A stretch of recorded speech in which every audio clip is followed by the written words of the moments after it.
5 ways to mess with your friends. Number 1.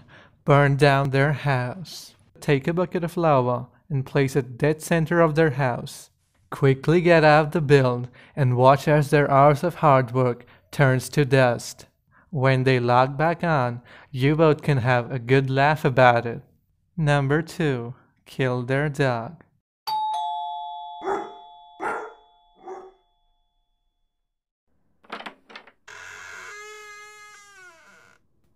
Oh, hey Tyler. Sam is actually not home right now.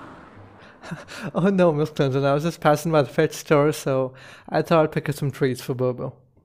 Oh, that's really sweet of you. Come on in, he's right over there.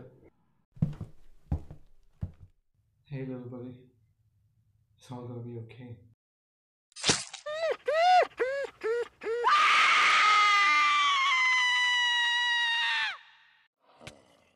Get inside the minecart. Ha! No, please. Ah! It's right here. Why can't you just... Ah! I've been trying to do this for hours now, and time and again, these zombie villagers just refuse to get inside minecarts. But my misery doesn't end there, because these little fuckers are immune to birds as well. You saw that? He just walks over it as if it's a normal block or something. I've had to dispose of countless numbers of zombie villagers due to this very reason. Because these guys are just impossible to catch.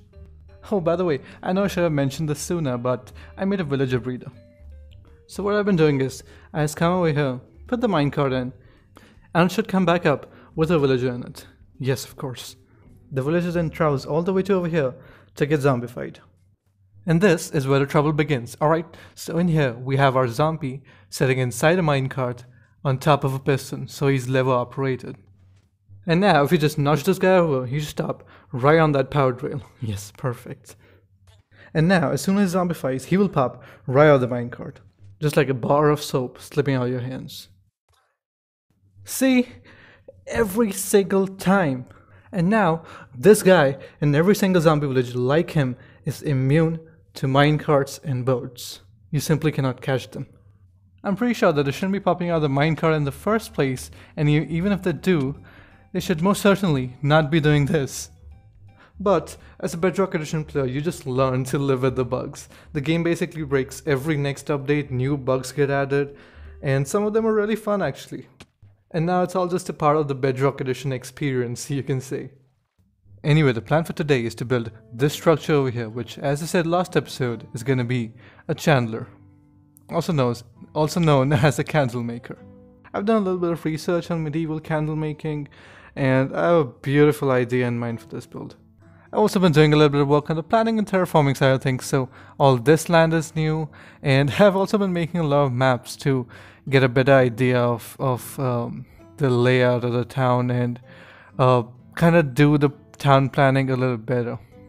The diagonal lines we are standing on right now are supposed to be plots for houses. I'm not really sure of their layout just yet, so I just put lines in their place just to indicate that, yeah, there are gonna be houses over there.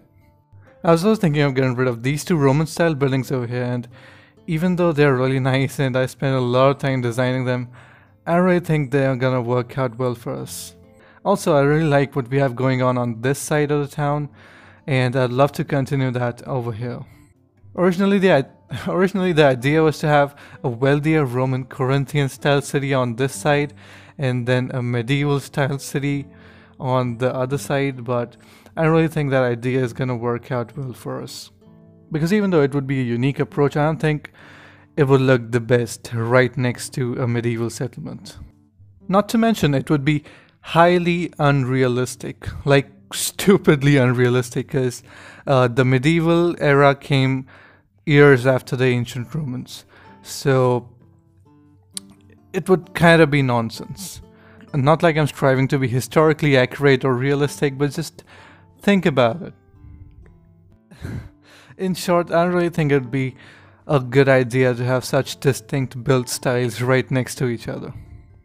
But let me know what you guys think. Give me some feedback on this. Let me know if I'm making the right decision or not. Alright, now I also want to make a bee farm real quick because we're of course going to make a chandler, and he's gonna have quite a bit of candles on display in his shop. So this rather simple bee farm is definitely the way to go. Also, let's just extend this glass just a touch because I don't want any bees escaping, because then it's just a trouble to put them back in. And not that. And let's just place our beehive right about there. Beautiful. And now, once this campfire is in place, it all should be completo finito right there. Beautiful. Oh, also, I did a bit of mistake right there. Don't have two flowers in there, just have one flower and one air block behind it, so the bees can actually get out of the bee nest. Alright, now back to the chandler. So the palette I have in mind for this one goes something like this. So we have stone bricks and cobblestone at the bottom for the base block. Then we have some white concrete and then stripped dark oak for the roof. And yeah, that's pretty much it. There's nothing more to it. It's as simple as that.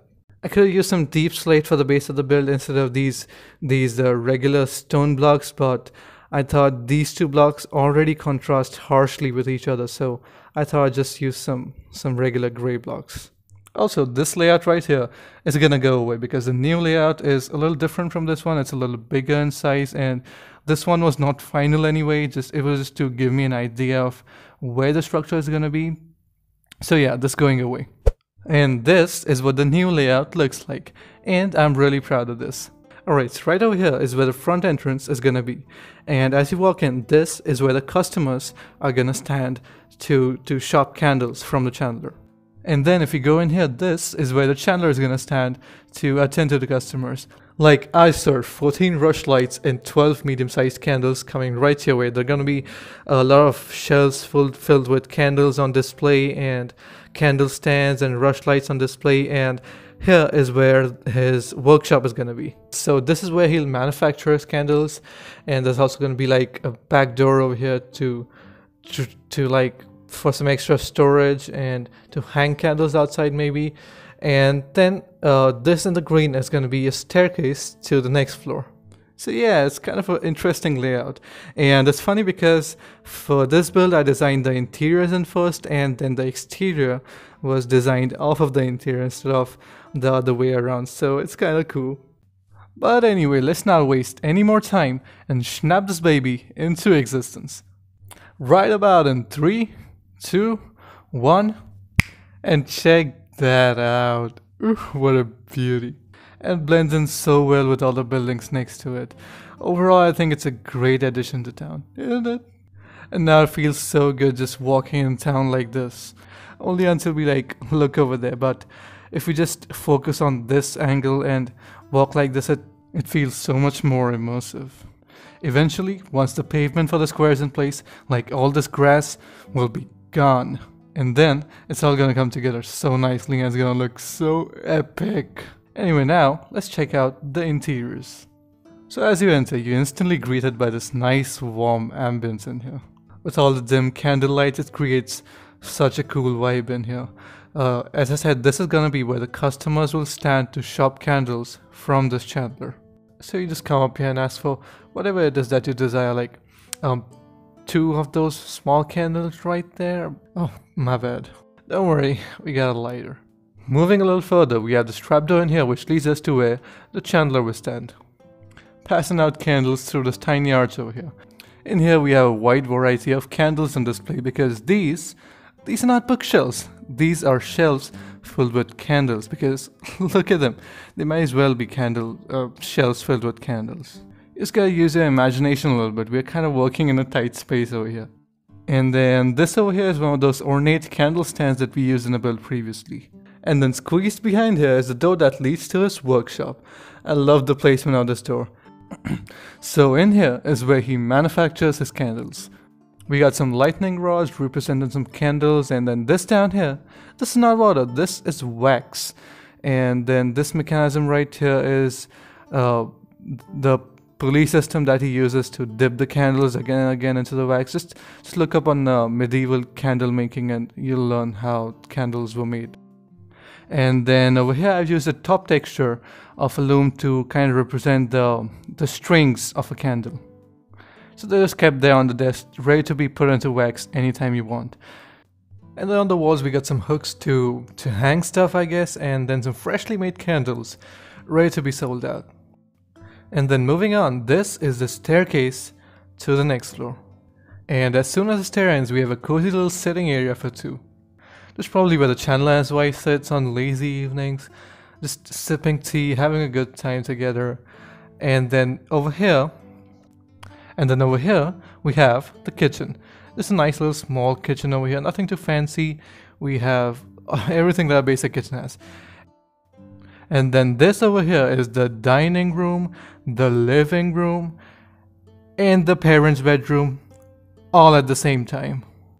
They've probably been having to compromise with space ever since they had kids, but that's okay, right? After all, having kids was their own voluntary decision. Some parents do be out there acting like their kids were forced onto them. Anyway, then we have this staircase that leads to the next floor, which is inside the roof, of course.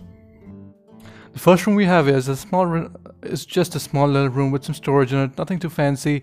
And then this over here is like sort of a playroom for kids where kids can sit down over here and just play games. And that block ain't supposed to be there. Thank you.